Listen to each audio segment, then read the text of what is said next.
الحمد لله نحمده ونستعينه ونستغفره ونؤمن به ونتوكل عليه ونعوذ بالله من شرور أنفسنا ومن سيئات أعمالنا من يهده الله فلا مضل له ومن يضلله فلا هادي له ونشهد أن لا إله إلا الله وحده لا شريك له ونشهد أن سيدنا ومولانا محمدا عبده ورسوله قال الله تعالى في القرآن الكريم ما آتاكم الرسول فخذوه وما نهاكم عنه فانتهوا واتقوا الله إن الله شديد العقاب وعن أبي سعيد الخدري رضي الله تعالى عنه قال النبي صلى الله عليه وسلم أنا سيد ولد آدم ولا فخر وقال أنا أول شافع ومشفع يوم القيامة ولا فخر ولواء الحمد بيدي يوم القيامة ولا فخر رواه الترمذي أو كما قال صلى الله تعالى عليه وسلم صدق الله مولانا العظيم وصدق رسوله النبي الكريم میرے پیمبر کی ذات خوشبو میرے پیمبر کی بات خوشبو میرے پیمبر کی ذات خوشبو میرے پیمبر کی بات خوشبو جنم لڑکپن جوانی خوشبو نبی کی ساری حیات خوشبو قدم مبارک میرے نبی کے جہاں جہاں دوستوں لگے ہیں وہ گلیاں خوشبو وہ کوچے خوشبو وہ شہر خوشبو دیہات خوشبو صدیق خوشبو عمر بھی خوشبو غنی بھی خوشبو علی بھی خوشبو میں یہ کہوں تو غلط نہ ہوگا نبی کی ساری جماعت خوشبو حضرت صدر محترم حضرات علماء کرام قابل قدر سامعین پس پردہ بیٹھی ہوئی خواتین عزیز بچوں درود پاک پڑھ لیں اللهم صل على محمد النبي الأمي وعلى آله وسلم تسلیما اللہ رب العزت وقت کم ہے اور بہت کم ہے، ابھی بہت سارے خطبہ باقی ہیں جن کا خطاب ہونا ہے۔ آپ سے گزارش ہے کہ جم کر بیٹھے بنانے سے بہتر یہی سمجھتا ہوں کہ اس کی تکمیل کر دوں تاکہ بات مکمل ہو جائے، کیونکہ اگر شروع کروں گا تو نہ ابتدا کا پتہ ہوگا نہ انتہا کا پتہ ہوگا۔ اللہ تعالیٰ مجھے حق کہنے کی توفیق عطا فرمائے۔ میرے بھائیوں، آپ کو اللہ کے نبی جناب محمد رسول اللہ صلی اللہ علیہ وسلم کی زندگی کے بارے میں معلوم ہی ہے۔ آپ سیرت پڑھتے ہیں، علماء سے سنتے ہیں۔ تصور کیجئے 3 سال کا عرصہ اللہ کے حبیب علیہ السلام کا گزر چکا ہے دعوت و تبلیغ میں، لیکن یہ دعوت خفیہ دعوت تھی۔ چپکے چپکے آہستہ آہستہ لوگوں کو آپ دین کی بات بتاتے تھے، پہنچاتے تھے۔ جب 3 سال کا عرصہ گزر گیا، اللہ نے قرآن پاک کی آیت نازل فرمائی وَأَنذِرْ عَشِيرَتَكَ الْأَقْرَبِينَ۔ محبوب، اب اس طرح کام نہیں چلے گا، آپ علل اعلان دین کی دعوت دیجئے اور ابتدا آپ اپنوں سے کیجئے۔ سب سے پہلے اپنے گھر والوں کو بلائیے اور اس کے بعد اللہ کی ربوبیت اور اس کی توحید کا اعلان کر دیجئے۔ اللہ کے حبیب علیہ السلام نے صفا پہاڑی پر چڑھ کر نام بنام اپنے کنبے قبیلے کے تمام گرو گھنٹالوں کو جمع کیا۔ جب سارے لوگ جمع ہو گئے، اللہ کے نبی نے بڑا اہم سوال کیا تھا۔ سوال یہ تھا کہ اے میرے قبیلے کے لوگوں، اے میرے کنبے کے لوگوں، یہ بتاؤ کہ اگر میں یہ کہوں کہ اس پہاڑی کے پیچھے کوئی لشکر چھپا ہوا ہے جو صبح یا شام کو تم پر حملہ کر کے تمہیں تہہ تیغ کر دے گا، تو کیا تم میری بات مانو گے، میرا یقین کرو گے؟ کافر جو سارے کے سارے وہاں جمع تھے، بیک زبان انہوں نے کہا محمد سچ بولا۔ جب امانت رکھی گئی تو آپ نے اس میں کبھی خیانت نہیں کی۔ آپ جو کہیں گے تو یقیناً ہم دل و جان سے اسے قبول کر لیں گے۔ اللہ کے نبی نے دیکھا کہ لوہا گرم ہے، ماحول بنا ہوا ہے، آپ نے اللہ کے خزانے کی ابدی صداقت پر مشتمل وہ کلمہ جو کامیابی کے لیے کلید ہے، یا ایھا الناس قولوا لا الہ الا اللہ تفلحوا، اے لوگو اللہ تبارک و تعالیٰ کی وحدانیت کا اقرار کر لو، کامیاب ہو جاؤ گے۔ جب آپ نے تقریر کی، اللہ کی کبریائی بتائی، اللہ کی ربوبیت پر مشتمل آپ نے باتیں لوگوں کے سامنے رکھی، ابھی 2-4 منٹ پہلے جو آپ کو صادق کہہ رہے تھے، سچا کہہ رہے تھے، گالیاں دینے لگے۔ آپ کا سگا چچا جس کا نام ہم لوگ ابو لہب جانتے ہیں، مجمع سے باہر نکلا، وہ سگا چچا جس نے آپ کی ولادت کی خوشی میں اپنی باندی سویبہ کو آزاد کر دیا تھا کہ میرا بھتیجا پیدا ہوا ہے، وہ سگا چچا جب اللہ کے نبی کے منہ سے توحید کا کلمہ سنتا ہے، ایمان کے بول سنتا ہے، باہر نکلتا ہے اور کہتا ہے محمد تبا لک یا محمد لہذا جمعتنا، محمد تم نے اس لیے ہمیں بلایا تھا، تم تباہ و برباد ہو جاؤ، نعوذ باللہ تم ہلاک ہو جاؤ، تم نے ہمارا وقت ضائع کیا۔ ابو لہب نے گالی دی، یہ پہلی گالی تھی جناب محمد رسول اللہ صلی اللہ علیہ وسلم کو رسالت کے بعد دی گئی، یہ پہلی گستاخی تھی جو آپ کی شان اقدس میں کی گئی۔ اللہ کو یہ گستاخی پسند نہیں آئی۔ صحابہ مظلوم تھے، بہت کم تھے، بہت ہی بے کس تھے، انتہائی بے بس تھے، لیکن اللہ قوی اور طاقتور ہے۔ اس نے کہا تم محمد کو کہتے ہو کہ تبا لک یا محمد لہذا جمعتنا، محمد کے ہاتھ ٹوٹ جائیں، نہیں، محمد کا تو کوئی بال بیکا نہیں ہوگا۔ محمد زمین پر بولیں گے تو آسمان میں صدا سنی جائے گی، اور رخ چہرہ اٹھائیں گے تو قبلہ بدل جائے گا۔ اس کائنات میں جہاں کہیں بھی کوئی کلمہ گو مسلمان ہوگا، ایک ایک بچہ محمد کا نام لیتا رہے گا، اور اگر تباہی کسی کا مقدر ہے تو وہ ابو لہب کے مقدر میں ہے، ابو جہل کے مقدر میں ہے۔ اللہ کے نبی علیہ السلام کی شان میں گستاخی کرنے والے کو اللہ تبارک و تعالیٰ نے جواب دیا۔ میرے بھائیوں، سوال یہ ہے کہ کیا صرف ابو لہب مجرم ہے یا صرف ابو جہل مجرم ہے؟ ابو لہب نے گستاخی کی، وہ تو مجرم ہی ہے، ابو جہل نے گستاخی کی، وہ بھی مجرم ہے۔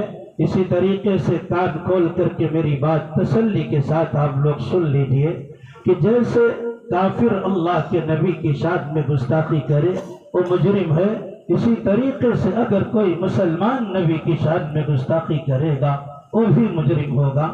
آپ سوچ رہے ہوں گے کہ کوئی مسلمان اللہ کے نبی کی شان میں بھلا کیسے گستاخی کر سکتا ہے؟ میرے بھائیوں، گستاخ جو کافر ہے، مشرک ہے، مجوسی، یہودی، نصرانی ہے، وہ کرتا ہے، مجھے کوئی اعتراض نہیں ہے، لیکن مسئلہ تو ہمیں اپنے آپ سے ہے۔ دل کے ففول جل اٹھے سینے کے داغ سے، اس گھر کو آگ لگ گئی گھر کے چراغ سے، امت مسلمہ کے ہر گھرانے میں تقریباً اللہ کے نبی کی شان میں گستاخی ہو رہی ہے۔ اگر آنکھیں کھلی ہوں تو آپ اس کو دیکھ سکتے ہیں، اگر دل زندہ ہو تو محسوس کر سکتے ہیں، آنکھیں اگر ہو بند تو پھر دن بھی رات ہے، اس میں بھلا قصور کیا ہے آفتاب کا؟ میں بتلاؤں کہ مومن کیسے اللہ کے نبی کی شان میں گستاخی کرتا ہے۔ توجہ کے ساتھ میری بات کو آپ حضرات سن لیں۔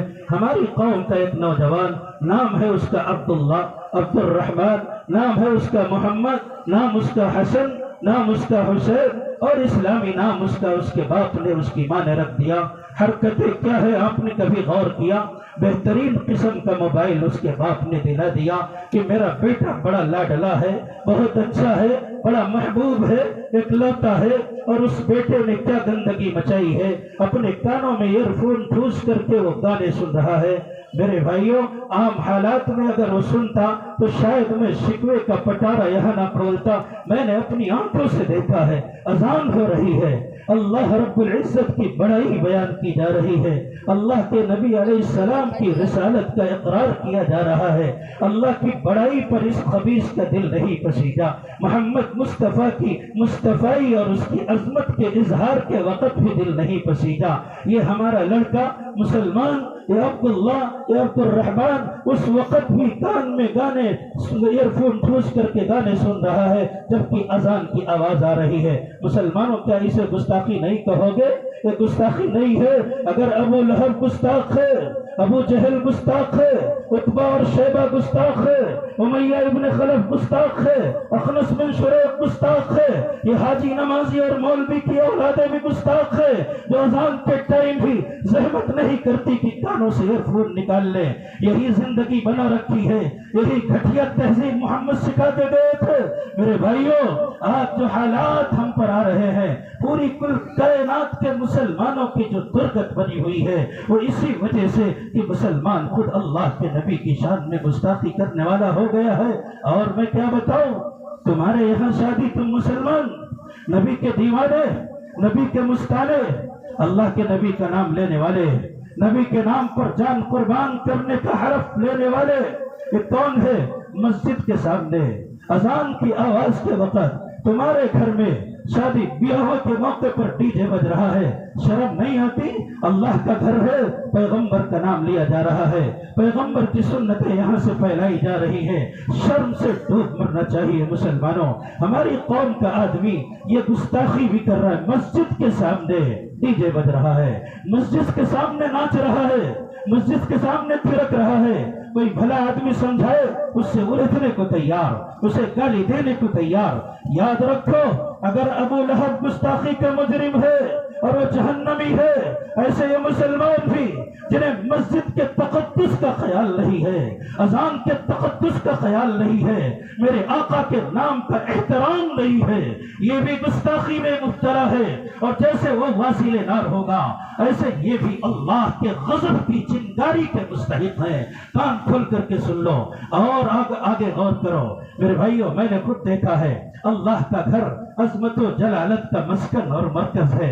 ہماری پیشانیاں جہاں جھکتی ہیں، ہم اللہ کا نام لیتے ہیں، تسبیح پڑھتے ہیں، نماز پڑھتے ہیں، ثنا پڑھتے ہیں، تحیات پڑھتے ہیں، اور وہ مکان جسے اللہ کا گھر کہا جاتا ہے، بڑے بڑے لوگ جب اس میں گھسا کرتے تھے تو بدن میں جھرجھری طاری ہو جاتی تھی، تھر تھر کانپنے لگتے تھے اللہ کے عظمت و جلالت کی وجہ سے۔ آج ہمارے موبائل پر گانے کا ٹون لگا ہوا ہے، دھڑلے سے بغیر ٹون بند کیے ہوئے مسجد کے اندر ہم شریک ہیں، عین سجدے کی حالت میں ہمارا موبائل بجتا ہے اور مسجد کے اندر ہی گانا شروع ہو جاتا ہے۔ میں اگر غلط کہوں، یہاں سے وہاں تک لوگ مجھے جوتے مارے، اور اگر سچ کہوں اور یقیناً سچ کہہ رہا ہوں تو لگی ہوئی آگ کو دیکھو، اپنی حرکتوں کو دیکھو، یہ وہ آگ ہے جو تمہیں دنیا میں جلا کے رکھ جائے گی۔ میدان محشر کی آگ تو اس سے بھی زیادہ خطرناک ہے۔ ہماری قوم کا آدمی، ہمارا مسلمان بھائی، ہمارا بھائی عبداللہ، ہمارا بھائی عبدالرحمان گانے کا ٹون سیٹ کر کے مسجد میں جاتا ہے، اور کوئی آدمی ضرورتاً فون کرتا ہے، وہاں گانے کی آواز بج رہی ہے۔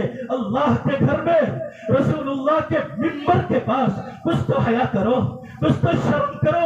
اتنے جوتے کھانے کے بعد بھی اگر عقل ٹھکانے نہیں آئی ہے، اللہ کی قسم قیامت سے پہلے قیامت قائم ہو چکی ہے۔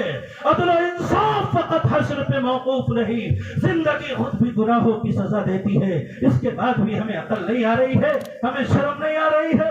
افسوس ہوتا ہے میرے بھائیوں، ہماری قوم کے لوگوں پر۔ ہم بھی موبائل رکھتے ہیں، آپ بھی رکھتے ہیں، ضرورت آپ کو بھی پڑتی ہے، ہمیں بھی پڑتی ہے۔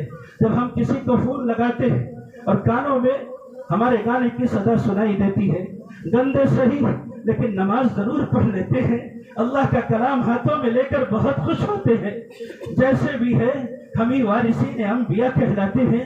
اسے شرم آنی چاہیے جس کے موبائل پر گانے کا ٹون ہے، کہ اس نے اللہ کے ان بندوں کو جنہیں وارثین انبیاء کہا جاتا ہے، مصطفیٰ کے مہمانوں کے جو میزبان ہے، مدارس والے ہیں، مساجد والے ہیں، خانقاہ والے ہیں، اعمال بد صحیح، لیکن اللہ رب العزت نے انہی لوگوں سے دین کا کام لیا ہے۔ شرم آنی چاہیے کہ ایسے لوگوں کے کانوں میں بھی تمہاری نحوستوں کی وجہ سے گانے کی آواز پڑی ہے، اور ایسے دلوں کے اندر بھی کدورت پیدا تم نے کی ہے، حالانکہ وہ بیچارے گانا سننا نہیں چاہ رہے تھے۔ یہ بھی گستاخی ہے مسلمانوں۔ اور آگے بڑھو، ہماری ماں بہن بیٹیاں بھی آئی ہوئی ہیں۔ آپ تصور کیجئے آج کیا ہو رہا ہے، اذان ہو رہی ہے، میں نے بتایا کہ اذان کی صدا پر بھی اگر کوئی انسان تھرک رہا ہے، ناچ رہا ہے، ڈانس کر رہا ہے، گانے سن رہا ہے، اللہ کے نبی کی شان میں گستاخی کر رہا ہے۔ ہماری ماں بہن بیٹیاں اس وقت سیریل کی دیوانی، سیریل کی مستانی، سیریل کے ایک ایک شاٹ پر جان دینے والی، سیریل پر قربان۔ ایسا لگتا ہے کہ اگر سیریل کا ہیرو مر جائے تو ان کا شوہر مر گیا، ان کا باپ مر گیا۔ سیریل دیکھنے میں اتنی دلچسپی کہ اگر دوران سیریل اذان کی بھی آواز آ جائے، اللہ اکبر کی صدا بھی بلند ہونے لگے، یہ مہارانیاں، یہ نبی کا نام لینے والیاں، ان کے باپ نے ان کا نام فاطمہ رکھا، زینب رکھا، رقیہ رکھا، انہیں بالکل غیرت نہیں ہے، انہیں شرم و حیا نہیں ہے۔ شوہر بیچارہ بھیک مانگ مانگ کر کے ان کے پیٹ کو بھر رہا ہے، جہنم کی آگ کو بجھا رہا ہے، ان کے خواہشات کی تکمیل میں غلامی کی حد تک جا چکا ہے، شیخوں کے پاخانے اٹھا رہا ہے، معافی مشکل کہہ کر ہر بوجھ کو اپنے سر لے رہا ہے، اور یہ مہارانیاں اپنے گھروں کے اندر بجائے اللہ اس کے رسول کے اوپر فرامین پر عمل کرنے کے مزے سے صبح شام یہ سیریل پر دن گزار رہی ہے۔ سیریل دیکھ دیکھ کر کے پوری عملی زندگی کو ڈرامہ بنا کے رکھ دیا ہے۔ اپنے شوہر کا نام لے کر یہ پکارے، ساس سسر سے الجھے، انہیں گالیاں دے، اپنے لڑکوں کی ذمہ داریوں سے سبکدوش ہونے کے بجائے یہ آئے دن فیشن کر کے بازاروں کے اندر یہ گھومے۔ اگر کوئی انہیں سمجھائے تو کسی کی بات سمجھ میں نہیں آ رہی ہے۔ ماں اور بہنوں سن لو، جس طریقے سے وہ مسجد کے سامنے پھینکنے والا، وہ مجرا کرنے والا حرام زادہ، وہ اللہ کے نبی کی شان میں گستاخی کا مجرم ہے۔ ایسے سیریل کی دیوانی، یہ ہماری مہارانیاں، پاپا کی پریاں بھی اللہ کے نبی کی شان میں گستاخی کی مجرم ہے۔ آج اگر اللہ ہلاکت سے بچ گئی، تباہی کے تہانے پر کھڑی ہو، تباہی سے بچ گئی، یاد رکھو خدا کا غضب تمہاری طرف بڑھا ہوا چلا رہا ہے۔ اگر توبہ کا دامن تھام لیا تو ٹھیک ہے، ورنہ کوئی انسان ہمیں تباہی سے نہیں بچا سکتا۔ اور بھی آگے بڑھو، گستاخی کے نت نئے انداز تو ذرا دیکھو۔ ابھی یہ قاری سہیل صاحب بیٹھے ہوئے چلے گئے کیا؟ ابھی میں 2-4 دن پہلے ان کے یہاں سے ہو کے آیا ہوں۔ بہترین مدرسے کی عمارت، شاندار مدرسے کی عمارت، بہت سارے بچے اس میں کسی وقت پڑھا کرتے تھے۔ انا کی جنگ چھڑ گئی، آپس کی لڑائی ہو گئی، ناکوچی کرنے کے چکر میں اللہ کے بندوں نے مدرسے کو میدان جنگ بنا ڈالا، اور اس کے بعد مدرسوں کے اندر جو کبڈی کھیلی گئی، جو ڈرامہ رچا گیا، مسلمانوں وہ سن نہیں سکتے اگر میں بتانے لگوں کلیجہ پھٹ جائے گا۔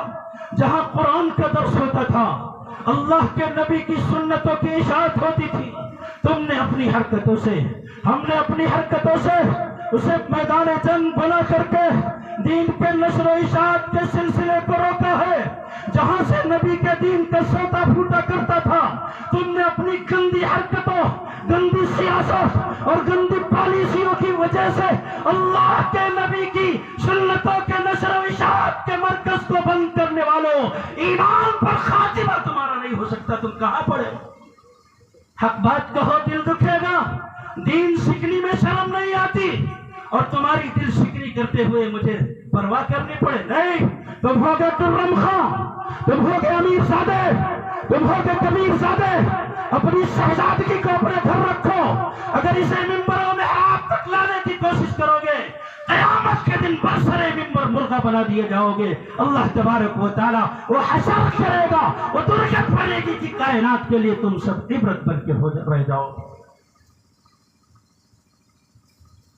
میرے بھائیوں، اللہ کے نبی علیہ الصلوۃ والسلام کا دین پھیلانے والے علماء، یہ صلحاء، ایک لوگ اللہ تبارک و تعالی کے حبیب صلی اللہ علیہ وسلم کے مہمان کہلانے والے، نائبین کہلانے والے کون ہے؟ علماء۔ کیا حشر کیا ہے؟ انہیں 2 کوڑے، یہ بھی گستاخی ہے۔ سن لو، ہمارے مہمان کو کوئی برا بھلا کہے، ہم اسے برداشت نہیں کرتے کہ ہمارا مہمان تھے، تیری ہمت کیسے؟ اور یہ رسول اللہ کے مہمان، اللہ کے نائبین، انہیں 2 کوڑی کو ہم نے سمجھا۔ مدرسوں میں آ کر کے ان کا گریبان پکڑو، اگر ان سے کوئی ناچاقی ہو گئی، ماں بہن کی گالیاں دی، ان کی غربت کا فائدہ اٹھا کر کے ان کی داڑھیاں نوچی، انہیں برا بھلا کہا، اگر یہ دکھ میں تکلیف میں کبھی مبتلا ہوئے، تم کیسے مسلمان ہو، کیسے نبی کا غلام ہو؟ انہیں تکلیف میں دیکھ کر کے تمہیں خوشی محسوس ہوئی، تمہارے چہروں پر مسکراہٹ آئی ہے۔ ان نائبین رسول کی شان میں گستاخی کرنے والے تمہیں خبر نہیں ہے کہ یہ اللہ کی زمین کی زینت ہے، انہی کے دم سے تم کھاتے ہو، تمہارے گھر کی روٹیاں انہی کے دم قدم سے بنتی ہے، یہ زندہ ہے، تمہیں عزت مل رہی ہے، تمہیں کھانا مل رہا ہے، تمہیں پیسے مل رہے ہیں، تم سکون کا سانس لے رہے ہو۔ اللہ کی قسم، ان کی داڑھیاں نوچنے والوں خوب سمجھ لو، انہی کے دم قدم سے کائنات کی رانائیاں ہے۔ اگر ان کی شان میں گستاخی کرتے ہو، وہ مجرم ہو، رب کے غضب کا بہت جلدی شکار ہونے والے ہو۔ یاد رکھو، اس اونچے آسمان کی عظمت زمین سے ہے، اس اونچے آسمان کی عظمت زمین سے ہے، سجدوں کا اعتبار یقیناً جبی سے ہے۔ مٹی کے ہم چراغ ہیں، امت بجھا ہمیں، نادان تیرے پاک کی رونق ہمیں سے ہے۔ اللہ کے نبی صلی اللہ علیہ وسلم کے وارثین کی شان میں گستاخی کی بھی رسول اللہ کی شان میں گستاخی ہے۔ ایک آخری بات کہہ کر کے میں بات کو ختم کرتا ہوں، میرا وقت پورا ہوا چاہتا ہے۔ حضور پاک صلی اللہ علیہ وسلم کے دور میں جتنے لوگ رہتے تھے وہ تو اللہ کے نبی کی اداؤں کو بچانے والے تھے، محبوب سے محبت کرتے تھے۔ اس زمانے میں یا اس کے بعد کسی بھی زمانے میں جنہوں نے اللہ کے نبی کی عزت بچائی، نبی کی عصمت کی پاسبانی کی، نبی کے دین کے لیے محنت کی، سنتوں کو اونچا اٹھانے کے لیے انہوں نے تگ و دو کیا، اللہ نے انہیں بہت نوازا، اتنا نوازا کہ سریا کی بلندیوں پر پہنچایا، وہ خود دیندار بنے، اللہ نے ان کی نسلوں کو بھی دین کا علم بردار بنا دیا۔ اسے ہندوستان کی بات ہے، بہت پہلے کی بات ہے، جب ہندوستان بٹوارے کے درد سے نہیں گزرا تھا۔ اسے ہندوستان کے اندر ایک عالم دین غالباً مولانا امین صاحب اوکاڑوی رحمہ اللہ، بہت بڑے عالم دین ہیں، بہت بڑے مناظر ہیں، تحقیقی آدمی ہیں۔ ان کے پاس ایک خط آیا کہ حضرت میں ایک گاؤں میں رہتا ہوں، غریب گاؤں ہے، آپ میرے گاؤں میں فلاں تاریخ کو تشریف لائے، آ کر کے تقریر کر دیں۔ انہوں نے منظوری کی چٹھی لکھ دی اور اس کے بعد جو وقت مقررہ ہے اس وقت مقررہ پر تشریف لے گئے۔ جب وہاں پہنچے تو گاؤں کے لوگوں نے ایک لفافہ دیا کہ حضرت یہ کرایہ آپ کا ہے، آپ اسے جیب میں رکھ لیجئے اور تشریف لے جائیے، ہم آپ کا بیان نہیں کرا سکتے۔ حضرت نے فرمایا بھائی وجہ کیا ہے؟ کہنے لگے کہ یہاں کے لوگ قادیانی ہیں، وہ کانا نبی، جھوٹا مکار دغاباز جسے مرزا غلام احمد کہتے ہیں، اس نے نبوت کا دعویٰ کیا تھا، بہت سارے لوگوں نے اس کی نبوت پر بھی ایمان اختیار کر لیا تھا، پورا گاؤں قادیانی ہے، حضرت تو آپ کو ماریں گے، انہوں نے وارننگ دی ہے کہ ہم بہت ذلیل کریں گے اگر تقریر ہوئی۔ حضرت پیش امام تھے، پیٹ امام نہیں تھے۔ حضرت نے کہا کہ اگر دینی غیرت کی بات ہے تو تقریر ضرور ہوگی، اس کے لیے خواہ تختہ دار پر بھی لٹکنا پڑے ہمیں گوارا ہے۔ حضرت اڑ گئے، یہ معلوم کیا کہ یہ تو بتاؤ کہ آس پاس کوئی بدماش قسم کا مسلمان رہتا ہے، اس کے پاس مجھے لے چلو۔ لوگوں نے کہا حضرت ایک ڈاکو ہے جس کا نام نورا ہے، آپ اس کے پاس تشریف لے چلے، اپنی بات سمجھا دیں، اگر اس نے آپ کی بات مان لی تو جلسہ ہو جائے گا۔ حضرت گئے، نورا نے جب دیکھا کہ ایک عالم دین آ رہا ہے، بڑا تعجب ہوا کہ اس سے پہلے یہاں ڈکیت آتے تھے، قاتل آتے تھے، زانی آتے تھے، شرابی آتے تھے، چور آتے تھے، کہ آج میرے دہلیز پر عالم دین کیسے آیا ہے؟ اٹھ کر کے کھڑا ہوا، حضرت سے پوچھا کہ حضرت یہ بتائیں کہ کیسے تشریف لانا ہوا؟ کہنے لگا کہ حضرت نورانی صفت مخلوق کا گزر پہلی بار میری دہلیز پر ہوا ہے، مجھے کام بتائیے۔